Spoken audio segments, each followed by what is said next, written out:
Today we have a special episode for you dedicated to Donald Trump's victory in the U.S. presidential election.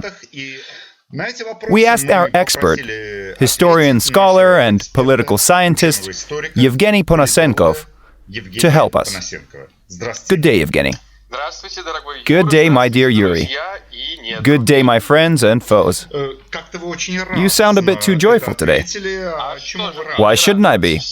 It's no secret. I've been waiting for this victory for more than a year.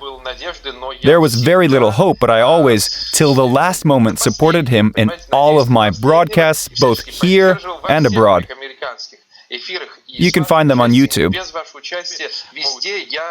In each episode, I would explain to the American people in both Russian and English that they need to vote only for Trump.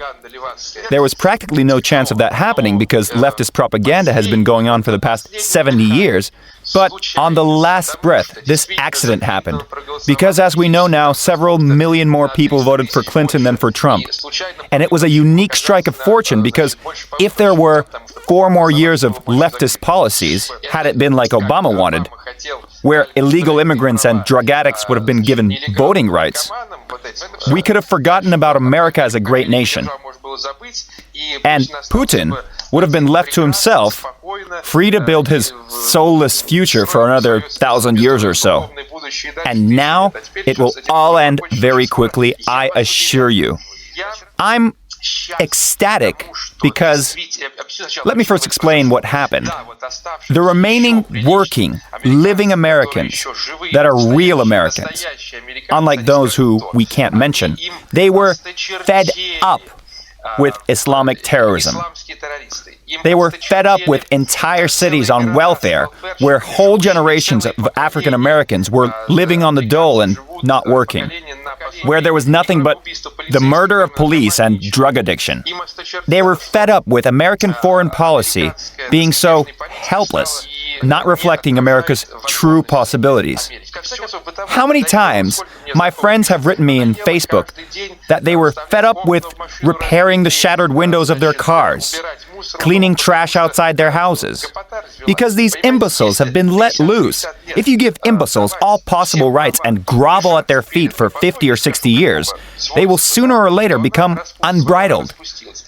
And people are fed up with this.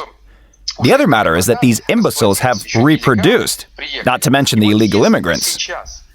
And if today this lucky coincidence had not happened, because I repeat, Hillary Clinton had the majority of the popular vote, we would have witnessed a true catastrophe.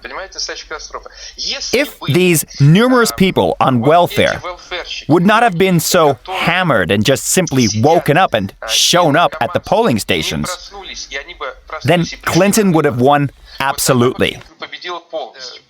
Luckily, they were so hammered and stoned that not all of them did show up on election day. Now they're out there protesting, burning tires, smashing windows, because as you know, in the last 3 days, in certain neighborhoods of America, in certain cities, terrible things are happening. This will only continue. They will try to sabotage and interrupt Trump in any way they can. It will be a kind of smoldering civil war that has been brewing for the past 100 years, or 70 years or so.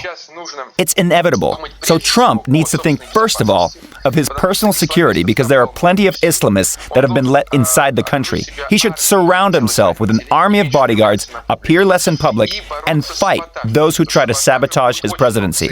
And there will be a lot of those crazy leftists and savages. By the way, here's some food for thought. Some information on race and gender and how they influence the distribution of votes. Who votes for Clinton? Black men, 80%. Black women, 94%. Is that even normal when 94% of black women vote for one particular candidate? That's what I call racism. Because these 94%, they pronounce, we don't support the ideas of Anglo-Saxons. That's what true racism looks like. It's not normal. Do you get it? And if several more years had gone by, they would have won. They always say, immigrants were the ones who built America. Absolutely right. There were no other immigrants except Europeans. These people immigrated from Europe and founded a new Europe, America. But excuse me, America was founded by European immigrants. The Constitution was written by the Founding Fathers. Principles of government, democracy, aesthetics, the facades of the White House and the Founding Fathers' houses built in a classical style. All this was made by Europeans.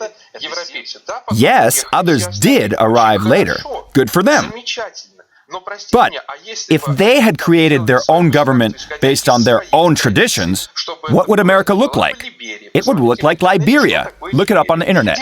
Liberia is the place where former African-American slaves settled down in Africa. Look what they created and how they live today. It's a living hell. Hell. Or, let's look at Trump's election campaign. Remember when everyone was discussing how a Muslim family had lost their son in, I don't remember, Iraq or Iran? And everyone was screaming that he had died for America. What kind of racism was that? People of all confessions die for America. Christians, Buddhists, atheists. So wait a minute. If he died, was that some sort of incredible talent? Had he won the Nobel Prize in physics, biology, or literature? His family simply moved to America. Had they moved to a different country, he would have died with equal success for Bangladesh, Uganda, or Rwanda. Who can guarantee that he wouldn't have died for the Islamic State had he been there? Why promote him so? He died for America and what? Many die. It's not a talent and not his choice. He applied for a job. That's it. When we speak of racism, we've gone so crazy that we can't see that the racism has been reversed. I repeat, if 94% of a black population goes on strike against a candidate that stands for Anglo-Saxon values and associates himself with the world of Anglo-Saxons, that's not normal. This, from my point of view, is a form of racism. I'll remind you that today, legally, only black racism exists. Because only in Africa today can we see the legal discrimination of whites. You can check the internet for signs of white people being discriminated against in Africa. That's not possible anywhere else. If in America, with Trump, Pence, or Giuliani, if so much as a word was said about preventing someone from going somewhere, that's it. There's no tomorrow for them. They'd be jailed in 2 seconds. Look at what's going on in Africa. So don't tell me those fairy tales. When I rejoice at the sight of Trump's victory, apart from everything that I've said and written, I'm rejoicing artistically, as an artist, as an individual, as a theater director. I relish in the fact that, just imagine this scene. They announced Trump's victory, and there they are, sitting on their sofas, just as our compatriots sat around in Soviet times. By the way, those listening in Russia might not have a full understanding of what I'm talking about, so open the internet and look up what an African-American quarter in some African-American city looks like. Look at it from an aesthetic point of view. Look at the size of those bodies. And there they are, sitting around. He occupies about half the couch and she takes the other. Around them are about 15, 18, 47, 2049 children. And so they're watching as Trump's victory is announced. I would give a lot to see this sight, even if Trump had lost. I'm ecstatic. Just a minute, I want to say. I'm ecstatic that criminals and illegal immigrants that sell drugs from Mexico right now are furious. I'm enthralled that those underfucked feminists are hysterically crawling out of their boobless bras. Enthralled. Take a look. Why do I support Trump, even though I support the LGBT community? Though I remind you that Trump attended a gay marriage a few years ago, and said that it was wonderful. And in the last couple of days, he unraveled the LGBT flag. I understand that that's appealing to his voters, but nonetheless. So first of all, if you are part of the LGBT community and you are for the love of men, why don't you vote for a cool, good-looking man like Trump, but for some kind of grandma? Either I don't understand something in homosexuality, or if you like grandmas, that's a different orientation and scientific term altogether. Yeah, gerontophilia, yeah. But Clinton is crazy about her career, so she can't go on long without a raise. So she'll either drink or have some sort of nervous breakdown or paralysis. So we'll see. For starters, I'm sure that she's going to criticize him every day. Anything he does wrong, any fault of Obama's is going to become his. That's first. Second, the only people that vote for grandmas are little girls with bags and fancy hairstyles. Real gays, and I'll remind you that gay means happy, vote for cool guys. So, twinks and daddy chasers for grandmas, and real gays for Trump. I understand that in some sense, Trump can be viewed as an opponent. But the enemy, the opponent, must be strong. It turns you on when an opponent is strong. But back to my point. So the father of the bastard responsible for the Orlando nightclub shooting, he shamelessly came to support Clinton. The nerve! If he unfortunately wasn't killed by anyone, he should be sitting at home. But this guy went out and supported Clinton. How can you vote for a candidate whose father supports this maniac killer? It's unheard of. And I remind you that politics... Here, listen carefully, my children. Listen carefully. Politics is a very uncomfortable and cruel thing. You're not choosing a husband, a father, or a son, not even a parakeet in a cage. You're choosing between two evils. You don't count the amount of advantages, you're counting the disadvantages. Yes, it's uncomfortable. Yes, it's disgusting. But you're counting the flaws. You will never find a person who is both against Islamic terrorism and at the same time understands Darwinism and the causes of the LGBT community. There's only one such person, and he can't legally be the President of the United States because he wasn't born there. I won't mention his name. I'm not done yet. Trump will trump your Putin regime. You need to calm down, stock up on canned goods and peanut butter, and understand that it'll all soon be very bad. Returning to what I was saying, they say, but you support the LGBT community and Trump. Let's count the disadvantages. Better that we have a hysteria around, do we need same-sex marriage or don't we need same-sex marriage? These are small things. You lived without marriage for so long, you can live another year and a half in some states. What's better, though, is that you'll stay alive. Because it's better to stay alive than be killed by an Islamist or be harassed by locals or gopniks from certain neighborhoods. And it's better to have money. Because where there is money, and in order to get money you need to lower taxes, which Trump will do, where there is money, everything is good. Society develops, democracy and liberalism expands. Trump is a liberal in the true sense of the word. Now he's a conservative, but there were times when he was considered a liberal. Also, I'll remind you that in the toughest times for the LGBT community in the US, there were always people who felt comfortable and even gained international fame. I'm talking about gays of an exceptional talent. These were American sex symbols like James Dean, a gay man, the greatest dramaturg of all time, Tennessee Williams, Liberace, George Cukor, the film director, Montgomery Clift, Rock Hudson. Just look, they were all gays, and they flourished in the years when America was considered very conservative. I mean, the 40s, 50s, 60s, and beginning of the 70s. What do I also want to say, my dear tovarishi, or comrades?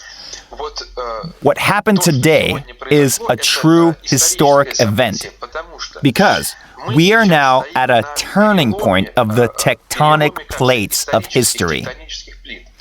Next comes the collapse and utter end of Western civilization.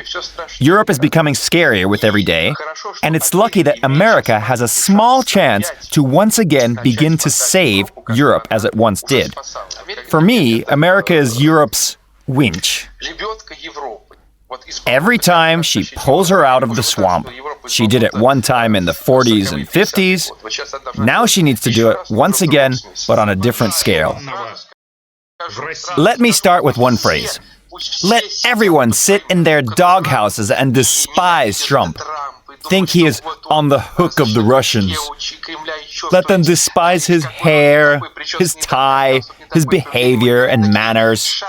You mongrels are sitting in your panel houses like beggars. You can't even sign a single paper under which he makes hundreds of signatures daily. Cowards! You try facing a crowd that's screaming for and against you. No one could do it. You'll never create such a business, not to mention such a career. You can criticize and belittle a person only when you reach a level that remotely comes close to his. What did you want to ask? I was just about to ask you a question about Donald Trump. It will be actually two questions in one. First, what do you think of Trump's latest speech and the CIA investigation on the cyber attacks which are blamed on Russia? Well, if these morons work in intelligence services, it's their profession to prevent and, on the contrary, conduct such attacks against their enemies. It's a shame that the greatest country on earth, a country that has enough resources to squash any dictator in any part of the world, it's a shame that this blockhead was at the head of our country. This I won't say what, Obama, his 8-year rule is a tragedy for the whole country and the world as a whole. As a result, we see a press conference where these burly men are mumbling, and this is the intelligence service of the most powerful country on the planet, mumbling about being hacked by someone, blaming it on old Mother Russia. If it's so, and it most likely is, then sorry, it's an absolute disgrace. They should all be thrown out, and I hope that Trump does just that. Speaking of Trump's speech, it was a brilliant speech. A speech of a true president, a man who had made himself a businessman. That's who should be in charge of a country, not some official who can only distribute and steal other people's money. People work, and this official distributes them to loafers and their welfare. That includes money for terrorists. He doesn't earn any money. He has no idea how to do that. In his speech, Trump repeated the main ideas of his campaign, and I hope they will be implemented. He stated some obvious things. Everything he says is obvious. Yes, it's necessary to repeal the numerous trade agreements that they have with Japan and China. They all harm the U.S. And anything that harms the U.S. harms our civilization, because if you take U.S. out of the world card game, the whole house will come down. Dictators and savages will run loose. That's why the U.S. must be economically superior. Otherwise, you won't have an army or culture. Because if things get tough in Russia, where will everybody run? To the U.S. And if Comrade Obama remains in the U.S., there will be room left only for Islamic terrorists and loafers who are hammered and stoned, and will get you faster than in Russia. So one country must be healthy, and Trump will make it healthy, without Obamacare. And Trump looks what an American president should look like, and the other way around. An American president must look like Trump, and no other way, because it was these kind of people who created the nation which everyone admires today. Yes, you admire it. You watch their movies, you want their lifestyle, you want to be that rich, that organized. That's why you should deal with the likes of Trump. About those cyber attacks, I have no doubt the Russians tried to do something. They obviously had compromising material for both parties. What's amazing, though, is all they managed to find on Trump was the whole woman pussy grabber thing. Big deal. He wanted to fuck a woman. It only says what a boring life such a rich man can have. So, what did the cyber attacks show? The shadiness of Hillary's campaign. Their headquarters accepted money from the Saudis. The Saudis took part in the attacks on September 11th. American citizens are obliged to know this. And it's very good that they found out, not after, but before the election. So information is the most important, most sacred thing. I say that as an atheist. And Trump brilliantly used our ex-KGB agents, who obviously had the necessary help. I believe he's going to be more firm than Reagan. I adore Reagan, but Trump seems more conceptual. Though I repeat that Obama is leaving Trump with a country in terrible condition. I remind you that everything that the so-called Putin regime has done over the past years happened under the administrations of Obama, Merkel, Hollande, and other leftists. It all happened under Clinton, Kerry. Do you think the crisis in Crimea happened in 1 second? No, it was being planned when Clinton was still Secretary of State. Then there was Kerry. But what could Kerry do if he was under Obama? And you say, oh, Trump, he's the one who has to deal with all this now that it's all happened. When the troops of one country are located in another, try and help him in this situation. Do you want a big conflict? You've got to understand that this leftist moron Obama has brought the situation into a dead end. And Trump has to think, first of all, of his own security, because there are large amounts of hysterical leftists from all races and nationalities. He should surround himself with no less than 1 million bodyguards, near and far, and especially not talk to crowds. Because crowds are full of crazies who don't work for years, but then can buy a gun and murder a great person.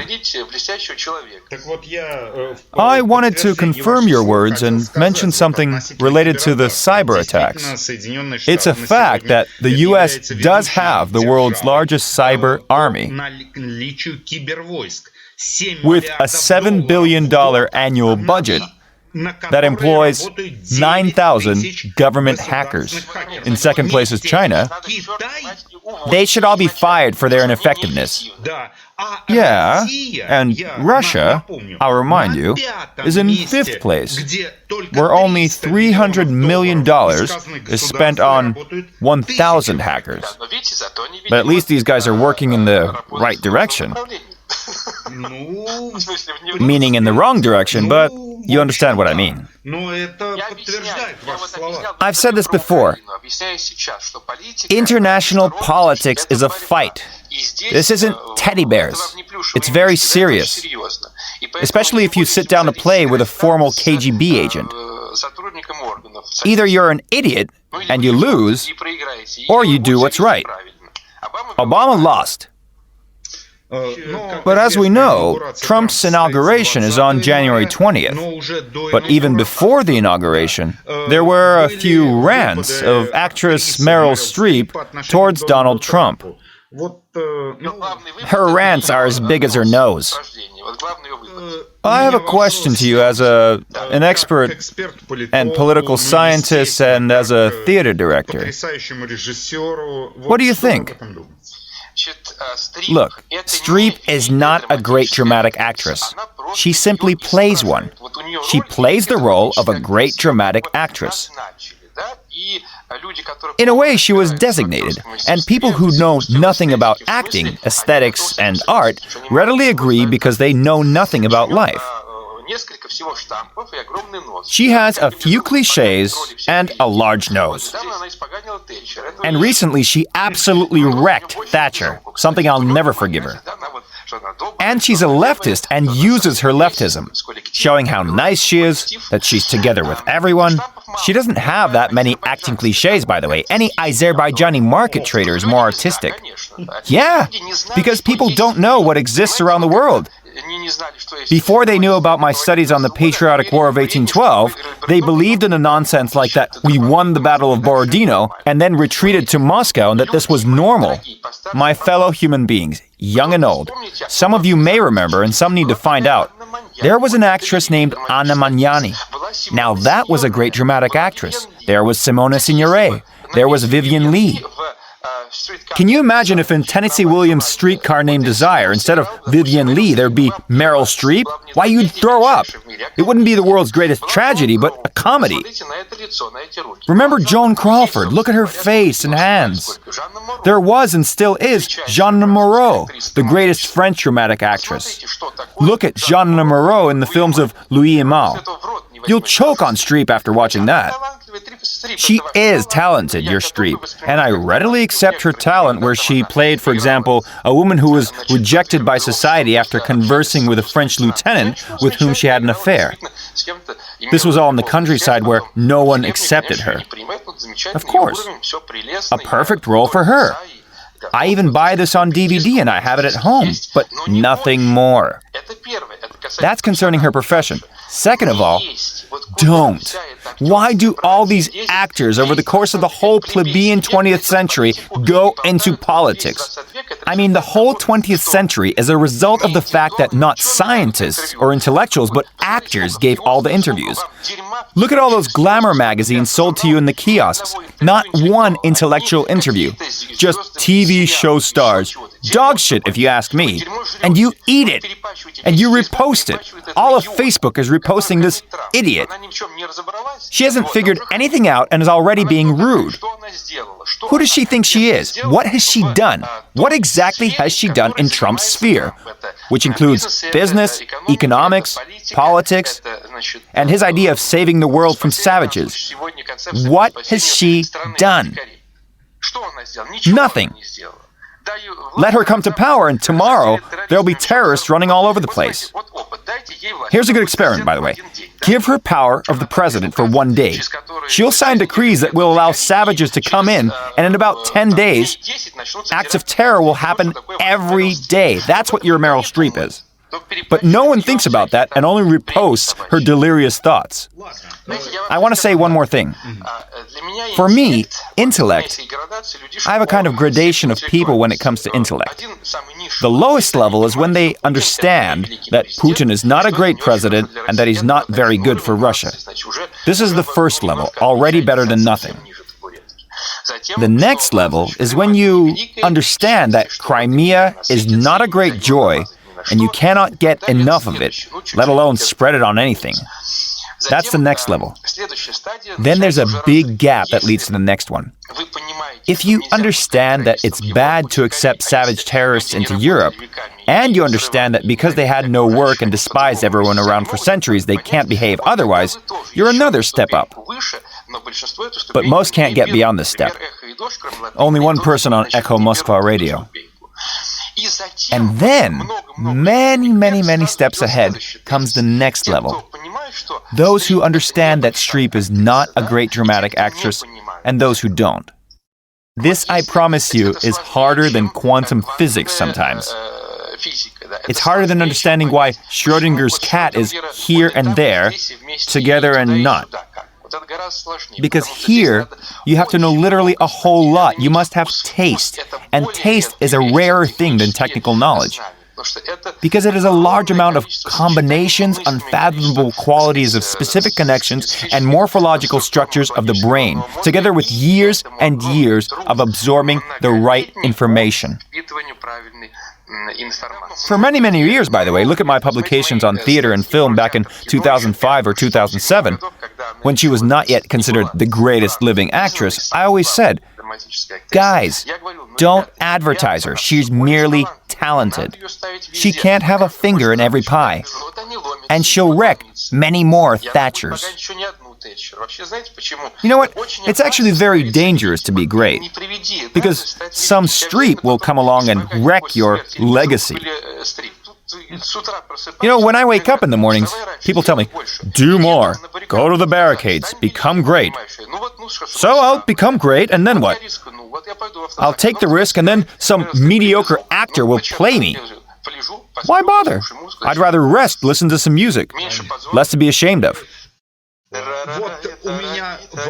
I have a question.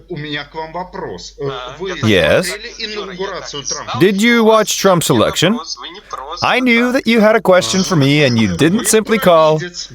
You're a visionary, a genuine visionary. It's my profession. So did you watch Trump's inauguration? Can't you hear?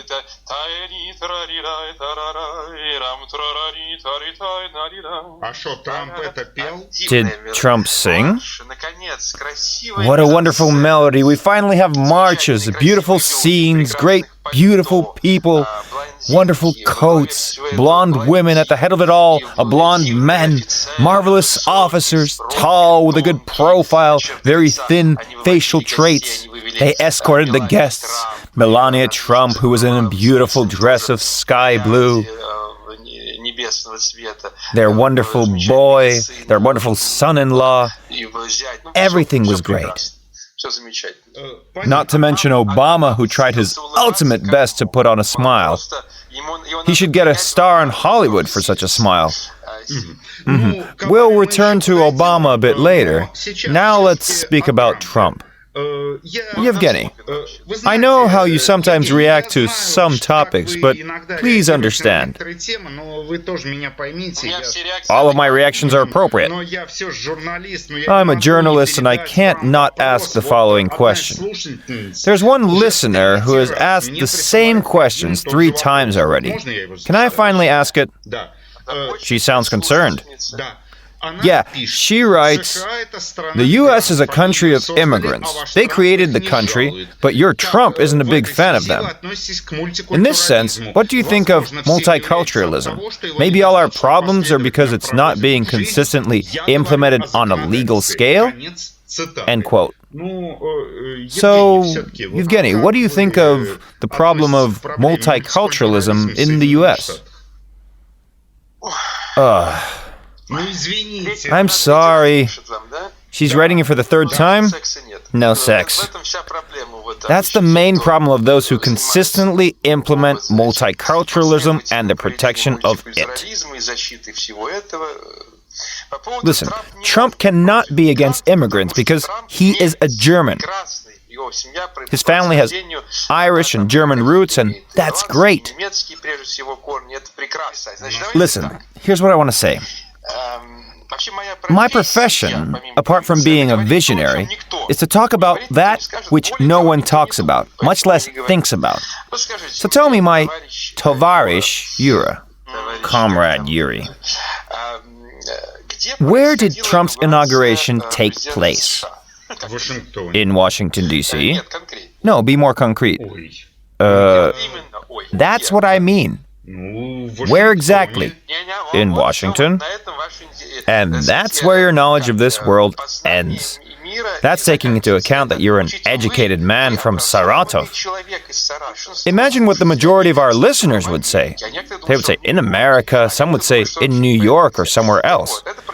It actually happened on Capitol Hill. And what is a capital? A capital is a concrete name of a hill where there were the sessions of the Roman, I repeat, the Roman Senate.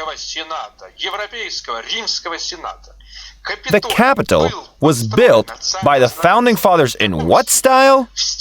Neoclassicism. More exactly, in the Empire style, from the French word empire. That means a direct connection to Roman and European history. The U.S. created a civilization, its constitution, which we so admire, a marvelous economy, industry, IT, which was all created by European immigrants. The contribution of others is intellectually, factually, and creatively less. This doesn't mean that they're bad. They are great, amazing. They have all the rights. They have more rights than we have. And no one deprives them of their rights. We help them as much as we can. Give them what they want. Whole cities live on welfare and don't do anything. But still Look, just today, a senior white male was beaten up for voting for Trump. And before that, the video got millions of views on YouTube. 3 African Americans beat up a white man, forcing him to shout how bad Trump is. This is in America. What do you call this? It's called black racism. It's called disorderly conduct. No, Yuri, disorderly conduct is when some idiot slashes your tires. In this case, it's black racism. And today, Trump pronounced an exceptional speech. I know that among my subscribers, even among my fans, there are those who are against Trump. But wait a minute, who of those that are against Trump can read a speech on Capitol Hill, off paper, in front of a humongous crowd? This means to come out without losing consciousness or shitting yourself, without forgetting the main ideas. Who is up for it? The answer is almost no one. Absolutely no one. What's more, I don't give a rat's ass, and I understand that this is true, about the fact that our boys who were let loose by Obama, yes, Obama untied the Russians' hands, that they carried out some cyber attacks. They did the right thing. They are obliged to protect their interests. They're protecting themselves, after all. They did, however, bet on the wrong person. But that's a problem with their intelligence and analysts. They should be fired. If they thought that in Odessa and Mariupol such a scenario would work as we all know where, it didn't. Yesterday they told me, oh, there's some sort of investigations against some of Trump's advisors. We should be careful. I'm sure that there were contacts, but I could care less for 2 reasons. First, if you use your adversary's power in your fight against him, you turn out the victor. Second, you all, and I really do mean the vast majority of you, look at history from the basement. Trump's victory is a stage of development in history, in an anthropological sense. I look at history on a large scale, anthropologically. Dozens and dozens of years ago, when there was no Trump, no Putin or KGB, me or you, a leftist process was started. It then continued. It was a yearly, weekly humiliation of working, creative people. Humiliation and more humiliation. Daily shattered shop windows, daily extortions, levies, and rudeness, where you look the other way and you're ratted on instantly. As a result, the people with the last 0.5% of their possibilities, because those who loot and break shop windows had already been given everything, this last 0.5% elected the Donald. And simply by winning, Donald presented me personally, from a great man to a great man, with a present. I could care less about all these. You know what? Society is an invented category. Where is this so-called society in Russia? We don't have one society, just as there's no society in Ukraine or the US. There's a civil war going on everywhere, active or passive, hybrid or non. There was never any society anywhere, only temporarily in elite nations that existed long ago. So Trump gave me a present because I witnessed the rage of the leftists and savages, and I treat this as a personal present. I don't need anything else. What will follow? Will there be a showdown or an impeachment? There's no significance. It doesn't mean a thing. But to understand that, one must be an individual that looks at history on a larger scale. One must mean something and do something. Fight the majority. He who does not fight the majority is worthless and will never rise to such a level of understanding. Wait a minute, I'm not done. So, returning to the inauguration. Pay attention to the wonderful, beautiful faces at the event and in the office where the signing of the documents took place. There were children present, the cult of family was there, and all the children were smiling. And at the same time, on the online translation where you can see the likes and dislikes and sad emoticons, just look at the amount of sad emoticons. They are physiologically against such a scene and him personally, even when he is for universal human values, which Obama was for. Just look at this concrete evil and hatred. I emphasize, that which has happened in the last couple of decades has turned into a system called leftist fascism. And fascism is an ideology that does not allow anything except its own ideas and theses. And today, in Europe and the USA, this fascistic ideology is becoming more and more commonplace, where you cannot say what you think. If you cannot say what you think, it's not freedom. It's not even radio liberty or the voice of liberty. Nothing of the sort. Only the names remain. Stalin also talked of freedom, but he had an ideology, and the USSR had a hideous ideology where you could not criticize certain things in social classes. The same thing is happening in Europe and the US. If here, in Russia, the ex-KGB is still thinking of jailing me or not, because there might be some repercussions, my friend Placido Domingo will exhaust Putin with questions of, where is Ponasenkov, and so on. If I say what I think about savages and terrorists in Europe or the US, I'm more likely to be jailed. That's answering the questions of those idiots who ask, why don't I immigrate? Because now are not the 60s or 70s when Rudolf Nureyev made his famous leap to freedom, not to mention Baryshnikov or Makarova, the famous ballerina. Today, we live in a different age. There is no dichotomy where one is good and the other is bad, and the other way around. Everything is mixed, and today all of Trump's theses are beautiful because he wants to return to these fundamental things. I repeat, in that age there were plenty of bad things. The problem today is that I'm forced to support a person who does not have the best ideas in terms of religion and so on. But we must remember, in politics, we always choose between two evils, and you will never find the ideal. Don't look for a husband. It's like our opposition member Navalny. 2-3 years ago, some thought he had a chance and presented him as a knight in shining armor. Well, you will never get a knight, because I don't want to participate in all this political riffraff. And if I ever do, all the savages of Europe and the US will be licking Trump's shoes, asking him to come back. You mentioned Barack Obama. Speaking of Barack, there are barracks and there are palazzos or palaces. Anyhow, many were impressed by his last speech. He was very emotional, even shed a tear. What do you think of his final speech? I managed to hold back my tears. I saw the first couple of seconds and several reposts on Facebook. What can I say? An elderly African-American with a large sense of pathos. Though, as we know, pathos is not an African word.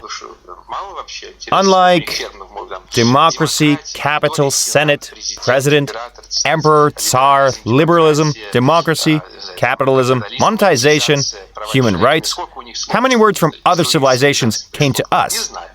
I have no idea. I think not a single one. So, speaking of this elderly man, my likes and dislikes are more important or precious than those of the vast majority. For them, it's enough that an African American sheds some tears. For me, it's not. Because those idiots don't understand that a person who was the President of the United States must not only cry, but also act. And the tears that were shed in the Near East, the Middle East, and the Ukraine in recent years were shed because the President of the United States was a feeble blockhead, which allowed dictatorial regimes to reign free. They say, oh, he said so many great things about the protection of gays and lesbians. Guys, in Russia, there's not a single person whom, from a scientific point of view, protected gays more, even though I believe that the term is silly and unscientific. I explained it all in previous interviews, but it went unnoticed because people are idiots. How did Obama protect them in Russia? He didn't. With every year, it's worse and worse, just as it is in the Middle East and in Ukraine. How did he protect them? He didn't. He's a chatterbox. All leftists are chatterboxes. They're all talk. How many times can you send... Remember those two hicks, the penguin from France and the jacket from Germany, went to bow down and convince Putin. Don't be so aggressive. He could care less, and very well so, because if countries who can solve it all in a mere second start to bow before you, you should use it. And it's right to use their idiocy. And so on and so forth. Now, when the situation's been let absolutely out of control, with dictators and terrorists roaming free, being given passports and citizenship, with people apologizing to them because apparently they blew up too few buildings, now it's going to be very, very hard. Especially considering the fact that in the US there's a smoldering civil war going on that is about to take on a new and active form, which is very unfortunate because this will both provoke and hold back Trump and his economic reforms. And as we all know, the economy is the foundation of a nation. This is all very sad.